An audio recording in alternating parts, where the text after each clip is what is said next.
Até então, eram fabricados manualmente difusores e customizados, não tinha uma linha de produção de difusores. A Tropical foi a primeira empresa a fazer isso. A Trox, que é líder mundial na difusão do ar, só veio para o Brasil 2 anos depois da Tropical já está produzindo em série difusores no Brasil. Então, o que nós temos? A divisão Tropical, com toda a linha aqui de difusores, grelhas, caixas VAVs, então jet nose, sistema de fluxo laminar para centros cirúrgicos, underfloor, caixas VAVs, grelhas, dampers, atenuadores de ruído.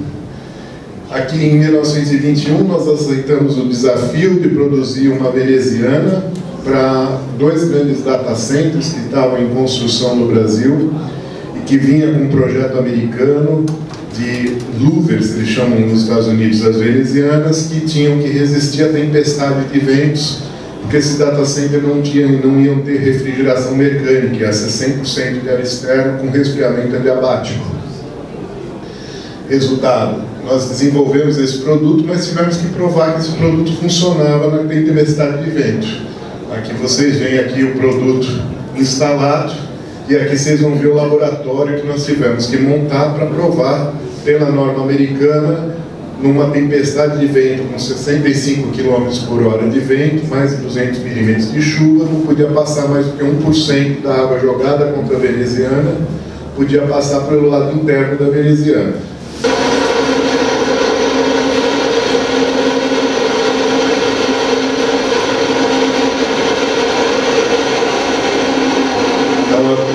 Ventiladores de labelle, estreitando para acelerar a velocidade do vento, ver os chuveiros em cima simulando a chuva, então toda a água sendo jogada contra a veneziana.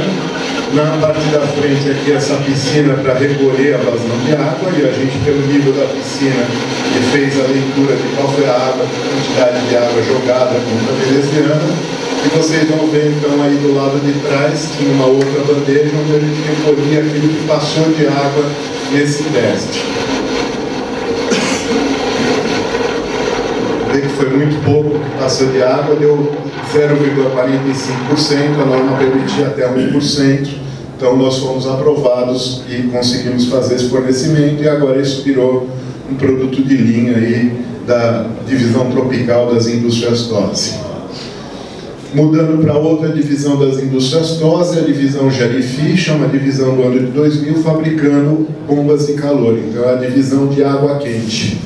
Nós fabricamos inicialmente bombas de calor para piscina, mas depois evoluímos aí para bombas de calor de uso sanitário para banho. Infelizmente aqui no Brasil a cultura ainda é muito só de bomba de calor de piscina, enquanto na Europa, nos Estados Unidos, na Ásia, se usa muito bomba de calor para aquecimento de água sanitária para consumo, porque a bomba de calor é o processo mais eficiente de aquecimento de água que existe.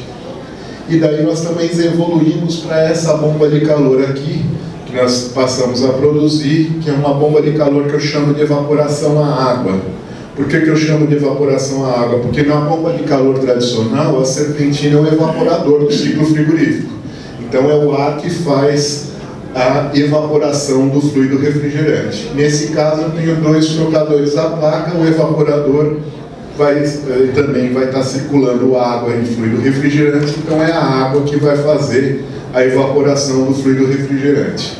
Esse produto é destinado a hotéis e hospitais com sistema de ar-condicionado de expansão indireta, de água gelada, porque eu vou produzir simultaneamente água gelada e água quente, fazendo com que o custo de produção de água quente seja em torno de menos de 20% do custo que se teria com gás para aquecimento de água. Nós já temos alguns cases bastante interessantes, eu fiz a apresentação disso na FEBRAVA agora, que teve em São Paulo, no BNPC, que foi o Encontro Nacional de Projetistas e Consultores, apresentando o case do Hotel Merit de Guarulhos, onde nós temos 2 bombas de calor dessa, dando conta de aquecer água num hotel de 316 apartamentos, trazendo uma economia de mais de R$23 mil por mês, para um custo de equipamento mais instalação de cerca de R$300 mil, ou seja, dá um retorno sobre investimento em 14 meses.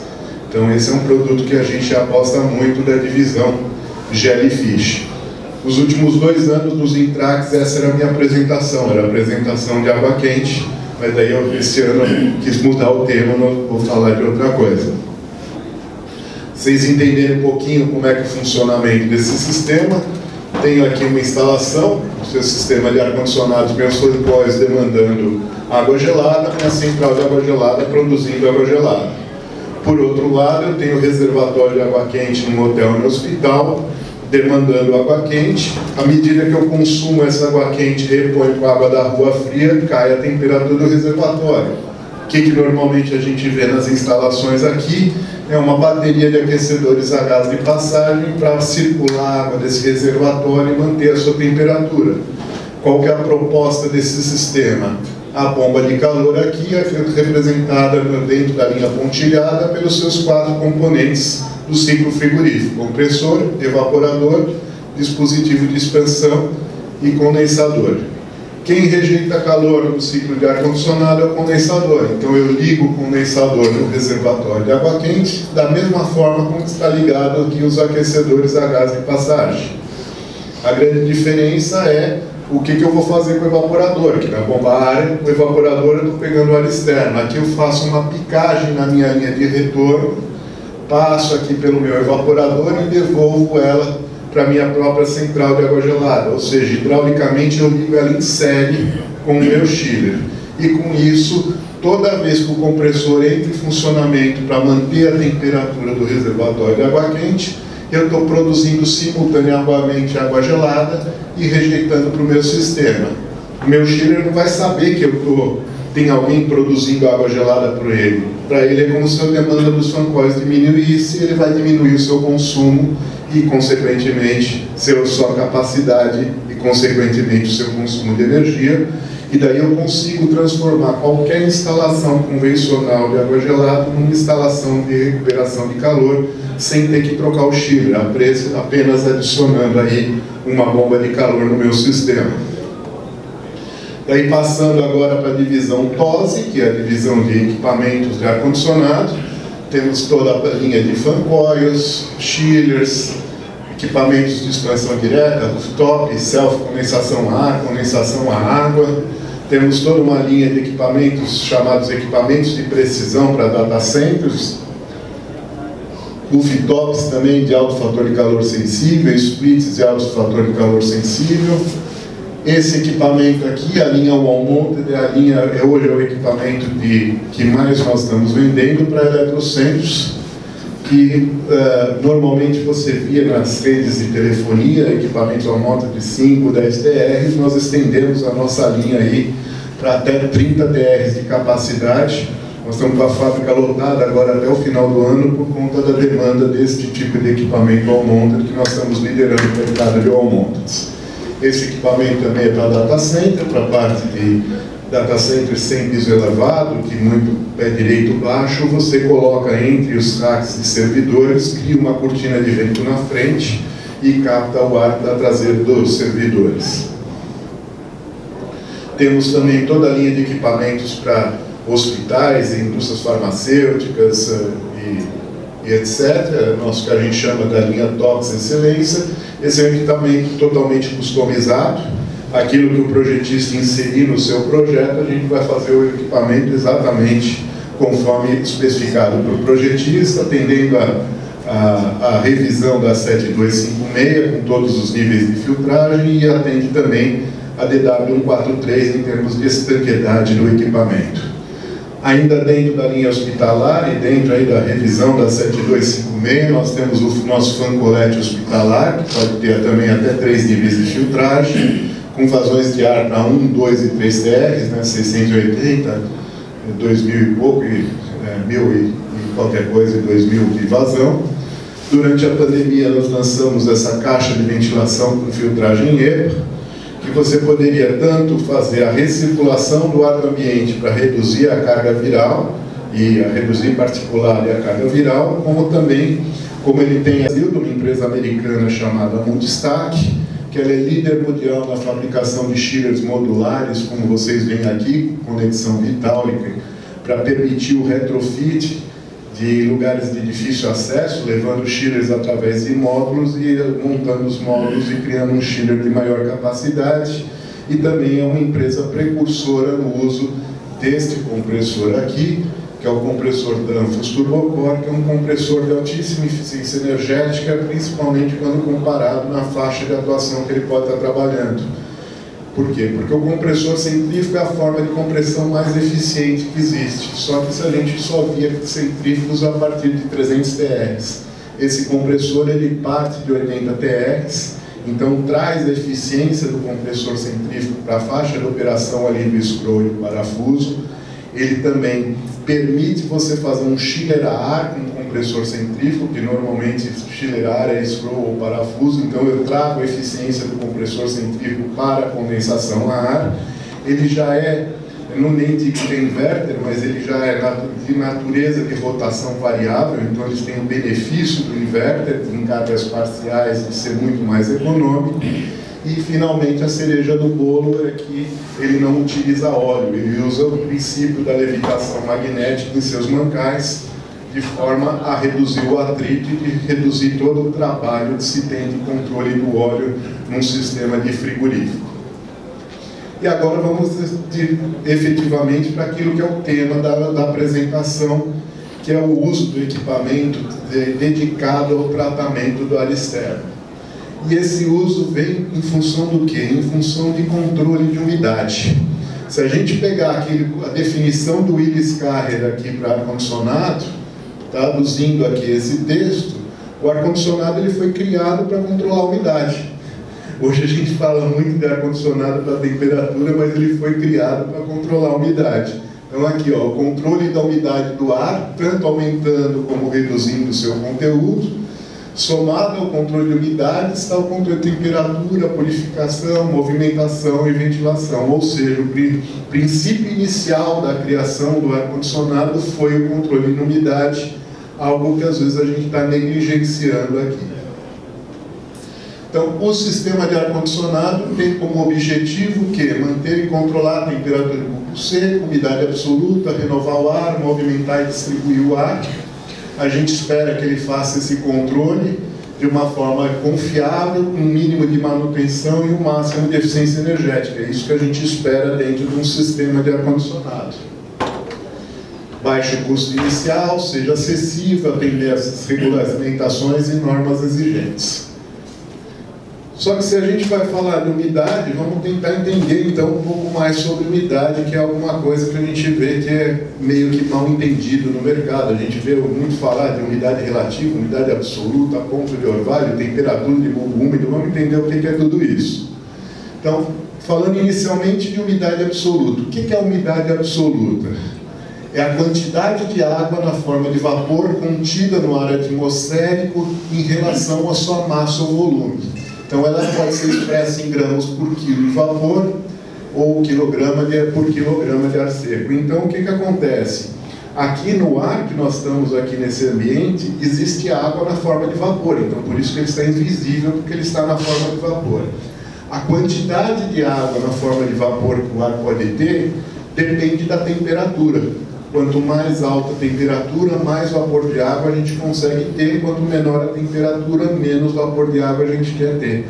E daí a gente então vai para o segundo item. O que é a umidade relativa?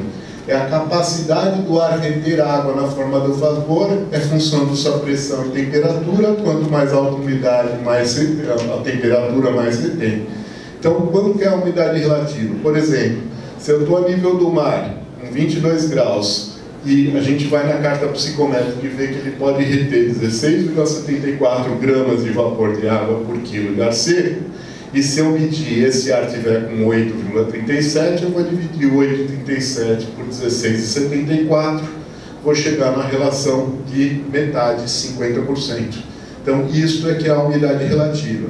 O que acontece com a umidade relativa quando eu aqueço o ar? Se eu aumento a temperatura e a quantidade de vapor de água continua a mesma, a umidade relativa vai cair, porque ele, naquela nova temperatura ele poderia conter muito mais vapor de água do que está contendo. Quando eu baixo a temperatura, a umidade relativa vai aumentar, porque ele poderia conter menos temperatura. Então, qual que é o processo de desumidificação do ar? O processo de desumidificação do ar é o que é? Você tem que primeiro resfriar esse ar até atingir o chamado ponto de orvalho, que é o próximo item que a gente vai falar, que é o ponto onde você condensa esse vapor de água, onde o ar não consegue mais reter água na forma de vapor e ele vai virar líquido. Então ele vai ser condensado e vai para a bandeja aí da serpentina. Quando você resfria o ar, você combate a umidade absoluta, você baixa a umidade absoluta, você diminui a quantidade de gramas de vapor de água por quilo de ar seco que o ar está contendo. Só que ele vai sair de uma serpentina de refrigeração, pode estar saindo com 100% de umidade relativa, porque ele atingiu o máximo que ele consegue manter. Então, para você baixar agora da umidade relativa, você tem que reaquecer esse ar para que então ele fique mais seco. Então, todo o processo de desumidificação vem em você baixar a temperatura para condensar o vapor de água e reaquecer para combater a umidade relativa. Então, qual é a definição de ponto de orvalho? É a temperatura na qual o ar se encontra em seu ponto de saturação.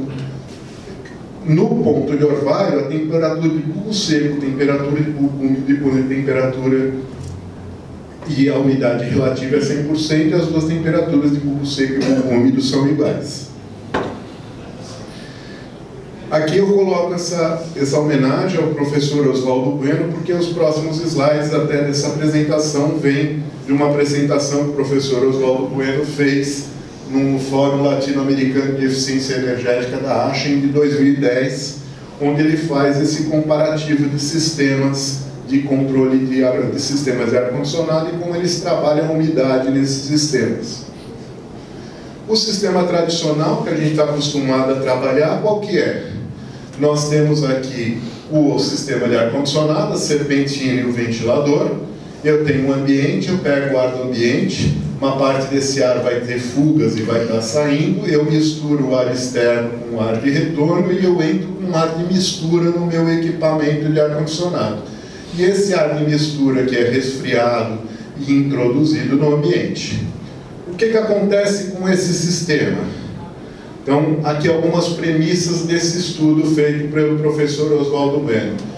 Premissas do estudo: eu tinha uma vazão de insuflação aqui de 3.623, uma vazão de ar externo de 845, eu queria manter no ambiente uma temperatura de 24 graus, só que o meu ar externo de renovação ele estava vindo com 35 graus de temperatura de bulbo seco e 24 graus de temperatura de bulbo úmido. Ora, para eu manter o ar a 24 graus nessas condições, quando o equipamento de ar-condicionado está operando a 100% de capacidade, o que acontece? Para eu manter os 24 graus, eu tenho que sair do equipamento de ar-condicionado a 14 nessa vazão de ar que eu estou trabalhando. O resultado, nessa condição, eu consigo manter o ambiente nos 24 graus e com uma umidade relativa em torno de 55%, então dentro daquilo que é a faixa recomendada de 40% a 60% para reduzir tanto vírus como bactérias dentro do ambiente. Mas o que acontece quando eu diminuo essa carga? Quando agora a minha carga interna passa a ser menor, ela não é mais uma carga de 100%. Quando eu estou com 75% de carga, eu não preciso mais insuflar o ar a 14 para manter os 24 graus de temperatura. Agora, se eu insuflar o ar a 17, eu vou conseguir manter o ambiente a 24. Então, o meu termostato de ar-condicionado vai regular, seja a válvula duas vias, a vazão do equipamento, para insuflar 17. Resultado, aqui eu já começo a manter o ambiente com uma temperatura, uma umidade mais alta. Ela já está acima, eu estou pondo já em amarelo, porque ela já está acima dos 60%, que seria aquilo recomendado. Quando eu baixo mais a carga aqui para 50%, a temperatura de equilíbrio para eu manter os 24 é insuflar o ar a 19, a umidade aqui salta para 72. Se cai para 25% de carga térmica, o que acontece? Para eu manter os 24, eu posso insuflar o ar a 22, essa umidade passa a subir para 82%, ou seja, esse sistema, eu controlo a temperatura está dentro da temperatura de conforto, mas a umidade está fora da temperatura, da umidade desejada. O que normalmente se faz? se faz, vamos colocar resistência para poder baixar a umidade. Só que qual é o custo dessa resistência? Para eu manter essa umidade a 60%, aqui com 50% de carga eu teria um custo aqui de 9,6 2,9 kW de aquecimento, e com 25% de carga eu teria aqui 5,9 kW de aquecimento. Ou seja, se eu estava trabalhando num sistema já pouco eficiente, com COP geral de 2,81, quando eu estou trabalhando a 50%, isso daqui o meu COP cai para 1,65, quando eu estou a 25, o meu COP cai para 1. Quer dizer, o meu rendimento do meu sistema cai absurdamente, eu vou gastar muito mais energia, estou gastando agora mais energia em carga parcial do que eu gasto em carga total, o que não faz o menor sentido. E daí, qual que é a proposta? Que aí é o tema da apresentação, é o benefício do uso de você fazer um sistema dedicado ao tratamento de ar externo, ou como aqui o nosso professor Francisco Dantas também chama, fazer o desacoplamento do calor latente do calor sensível. Qual que é o objetivo desse? Eu tenho aqui o meu sistema com o meu ar de retorno, vai tratar o ar e você controlar a temperatura pelo meu ar, pelo meu equipamento do ambiente, mas o meu ar externo, eu vou promover a desumidificação do meu ar externo de renovação, resfriamento e desumidificação do ar externo de renovação. Qual é o resultado disso daqui? Então agora vamos ver quais são as premissas. As premissas iniciais são as mesmas, 3.600 de vazão, 845 de ar externo, eu quero manter o ambiente a 24, e a minha temperatura de ar externo aqui, 35 com 24. Vamos fazer uma simulação insuflando o ar a 12 graus, o ar externo. Vou baixar a temperatura do ar externo para 12, com temperatura de bulbo úmido aí de 11,2. Fazendo um sistema dedicado de tratamento de ar externo. O que isso vai promover aqui? Se eu faço um cálculo psicométrico, se eu baixar de 35 para 12, a minha máquina agora de tratamento de ar externo vai me produzir 6,48 kW de calor sensível, 4,72 de calor latente, no total ela está tirando 11,19 kW. Ou seja, esse calor que a máquina de ar externo está tirando vai ser descontado da minha carga térmica total, porque daí o meu equipamento interno vai precisar de menor capacidade, não vai ter que ter a mesma capacidade que tinha antes. Então eu estou contribuindo aqui com o meu sistema. Por outro lado, aqui, se a gente considerar que num software de psicometria aqui, a temperatura ambiente 24 com 17 de bulbo úmido, que é o que equivale a 50% de umidade relativa, e o meu ar externo está a 12, ele, além de você trazer todo o ar externo para dentro da condição interna, ele vai contribuir com mais... Ele vai contribuir aqui com mais 3,38 kW de retirada do calor interno. Além dele tirar todo o calor externo dele, ele ainda está contribuindo com 3,38 kW do calor interno. E o resultado disso daqui qual que é? Eu passo a conseguir não só controlar a temperatura em 24 graus, como manter a umidade relativa aí na faixa até 60%, que é a faixa desejada, com um consumo sempre menor, conforme vai caindo a carga e não maior, como acontecia antes se eu usasse só resistência elétrica num sistema tradicional de retorno. Então, esse é o principal benefício do sistema dedicado de ar externo. A gente ainda pode aperfeiçoar ele, trazer, fazendo com que ele desumidifique mais, como é o caso dos projetos do Chico Dantas, trabalha com água gelada A4, traz o ar externo para um ponto de orvalho ainda muito mais baixo, tudo isso. Agora, existe uma outra forma também de ainda acentuar essa capacidade de desumidificação do ar externo de renovação. E qual é ela? Antes, vamos fazer o comparativo aqui. O sistema convencional, eu mantenho a temperatura, mas não mantenho a umidade. Um sistema com reaquecimento, para manter a umidade, eu tenho consumo excessivo de energia elétrica. Quando eu vou para o sistema dedicado ao tratamento de ar externo, eu consigo manter a umidade dentro dos parâmetros desejados, consumindo muito menos de energia elétrica. Então, esse é o benefício do tratamento dedicado do ar externo. Agora vamos lá, como é que a gente pode ainda melhorar esse sistema? Existe uma filosofia chamada ciclo runaround coil. O que é o ciclo runaround coil? É como se fosse você looping, runaround é como se fosse um looping de água gelada. O que eu vou estar fazendo? Ó? Tem uma empresa americana que desenha isso. Você tem um fan coil com uma serpentina só, você compra esse dispositivo com duas serpentinas, que elas estão interligadas por um processo chamado de heat pipe, e você vai aumentar a eficiência do sistema. Como é que ele aumenta? Olhando aqui esse sistema instalado na carta psicométrica, essa primeira serpentina aqui do heat pipe está fazendo esse primeiro processo da carga psicométrica de resfriamento. A serpentina de água gelada existente faz o processo tradicional de resfriamento e desumidificação. E essa terceira serpentina, o que acontece? Como ela está interligada com a primeira, o calor que foi absorvido nesta primeira serpentina, ele é transferido para essa terceira serpentina que vai reaquecer o ar.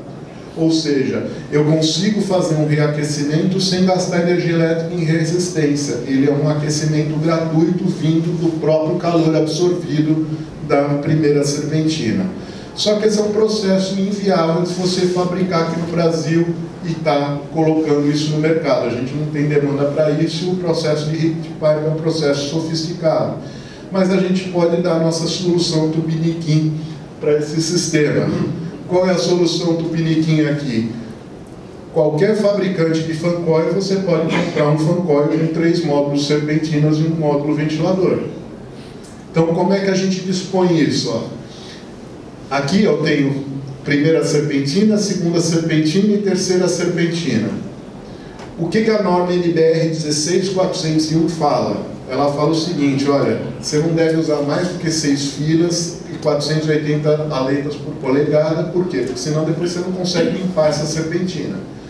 Mas o rendimento de uma serpentina aumenta conforme você aumentando o número de filas. Você consegue fazer com que ela fique mais eficiente, troque mais calor. Você consegue aumentar o ΔT da água gelada, poder trabalhar com menos vazão de água gelada e assim por diante.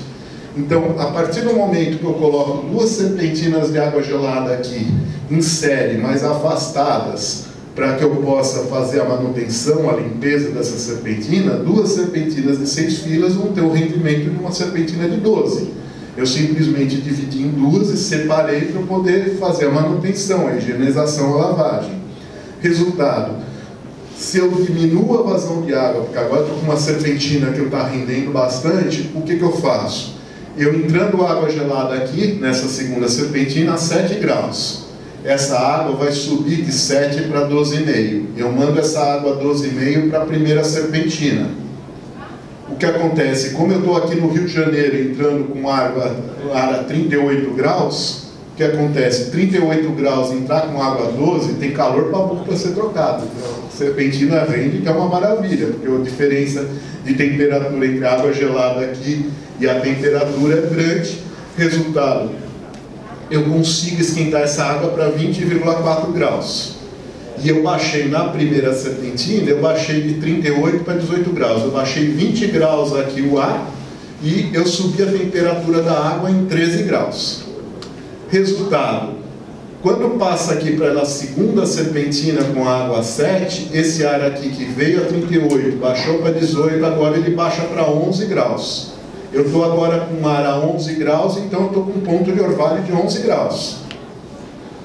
E aqui eu estou com água a 20. Se eu pego essa água a 20 e mando para uma terceira serpentina, o que acontece? Agora a água está numa temperatura mais alta do que o ar.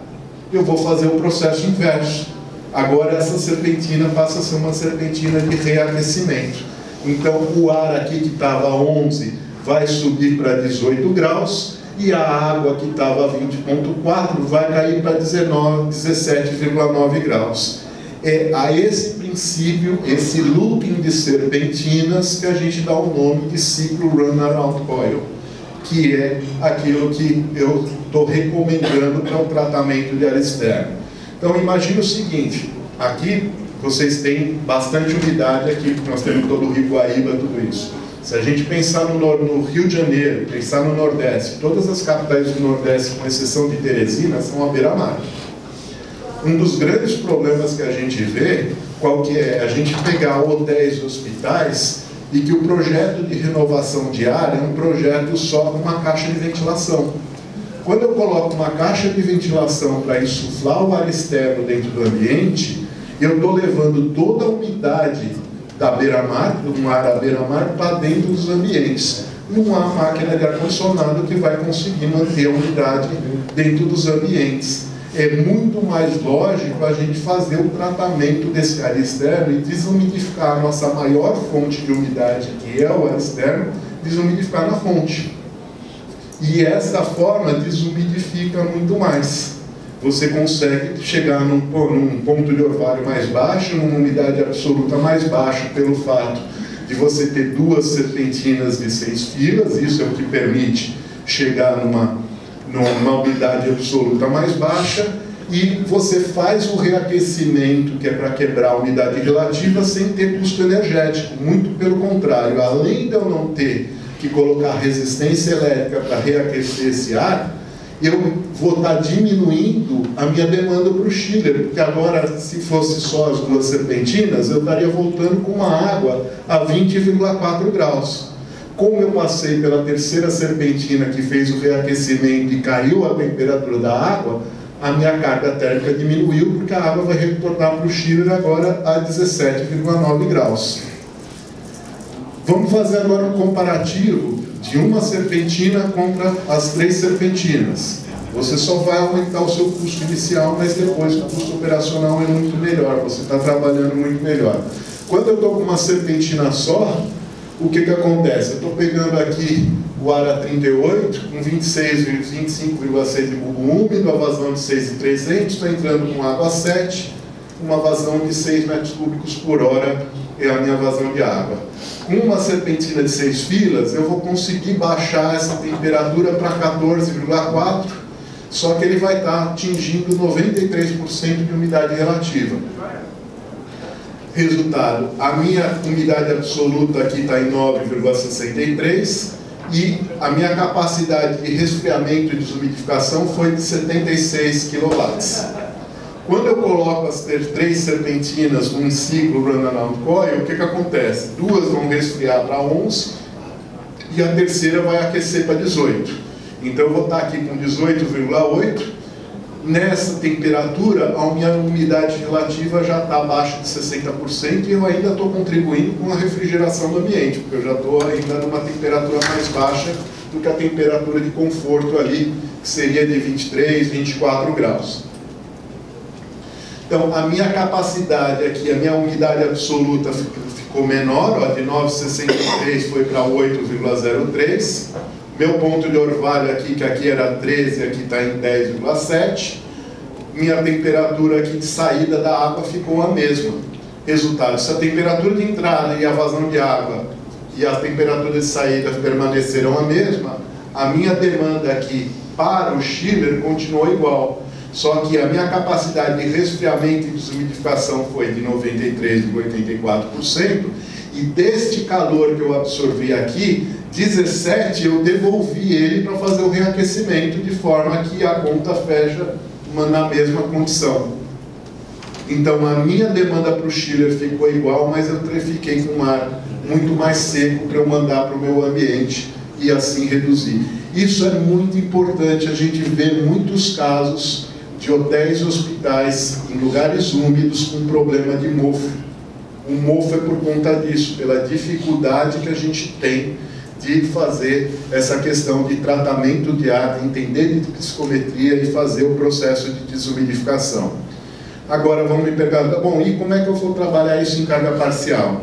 Aqui eu vou apresentar o caso, que esse estudo de caso é para o Rio de Janeiro, é lógico que aqui para Porto Alegre seria um pouco diferente. Nós temos um verão quase igual ao Rio de Janeiro, mas um inverno, temperaturas muito mais baixas. Então, esse ciclo run-around coil, ele é muito indicado para lugares quentes e úmidos e que você não tem um inverno rigoroso, como é o inverno aqui que vocês vão ter em Porto Alegre. Aqui, com certeza, eu vou precisar um complemento de resistência elétrica ali para fazer o aumento de temperatura. Mas no Rio de Janeiro aqui eu faço uma simulação, ó, com 38 graus, com 26 e com 19 graus. Rio de Janeiro, dificilmente, mesmo no inverno, você vai ter temperatura ali abaixo de 19. E a gente vê que nos 3 casos, a umidade absoluta está praticamente idêntica, 8,04, 8,05, aqui subiu 8,10, só que é lógico que aqui, quando já caiu para até os 26,5, eu consigo insuflar na mesma temperatura 18. Aqui, quando vem aqui para 15, para 19 de temperatura externa, aqui eu já não vou conseguir aquecer para 18, eu vou aquecer para 15,5. Um outro benefício disso é o seguinte: quando eu faço o resfriamento e reaqueço, dependendo do ponto de orvalho do ambiente, eu não vou ter que fazer isolamento térmico nesse duto de ar externo, porque ele já vai estar numa temperatura acima do ponto de orvalho, não vai ter perigo de condensação nesse duto. E aí, agora eu queria acrescentar um último estudo, que esse eu fiz hoje de manhã, para um caso que a gente está estudando, num hotel em São Luís do Maranhão, em parceria aí com a EcoQuest, que está fazendo um tratamento para controle de mofo nesse hotel, uma proposta. O que a gente está vendo por aqui? Cresceu muito a questão do uso de equipamentos VRF, tanto em hotéis como também em hospitais, está crescendo muito. E o que eu procuro recomendar é: você pode fazer um hotel, colocar nos quartos split, VRF, aparelho de janela, o que for, mas trate o seu ar externo de renovação e desumidifique esse ar externo de renovação. Você fazendo a desumidificação do seu ar externo de renovação com um sistema de expansão indireta, e você pode manter o sistema de expansão direta para os quartos, você vai poder unir as duas tecnologias, a tecnologia do DOAS, que é a tema dessa apresentação, com a tecnologia da bomba de calor que eu mencionei antes. Então, olha esse sistema, lá nesse caso aí do hotel em São Luís, são 4 pavimentos, a ideia é colocar um fan coil desse com 3 serpentinas em cada pavimento, para atender cerca de 32 quartos e corredor. Então, eu vou ter isso aqui. No caso lá, o estudo que a gente fez, a água estaria a 20 graus e eu estaria jogando água a 6,7 para desumidificação. E pela vazão de ar externo aqui, isso estava dando uma carga térmica na faixa de 60 a 66 TRs. O que eu estou propondo? Você vem aqui com essa água que está a 20 graus e você vai trabalhar com chillers em série. Quando eu tenho esse ΔT, vale muito a pena você trabalhar com chillers em série. Por quê? Porque o primeiro chiller da série, o set point é mais alto, aumenta a eficiência do ciclo frigorífico. Eu estou evaporando numa temperatura mais alta, é o que melhora o rendimento do ciclo de Carnot. E daí eu coloco aqui, para esse hotel, pelo número de quartos, uma única bomba de calor dessa seria suficiente para eu produzir água quente para o hotel inteiro, que é coisa de 130, 150 apartamentos. Daí eu ponho, nesse primeiro caso, eu ponho a bomba de calor e depois eu ponho mais um chillerzinho aqui de 15 TRs com compressor inverter. E aqui, em paralelo, daí são 2 chillers.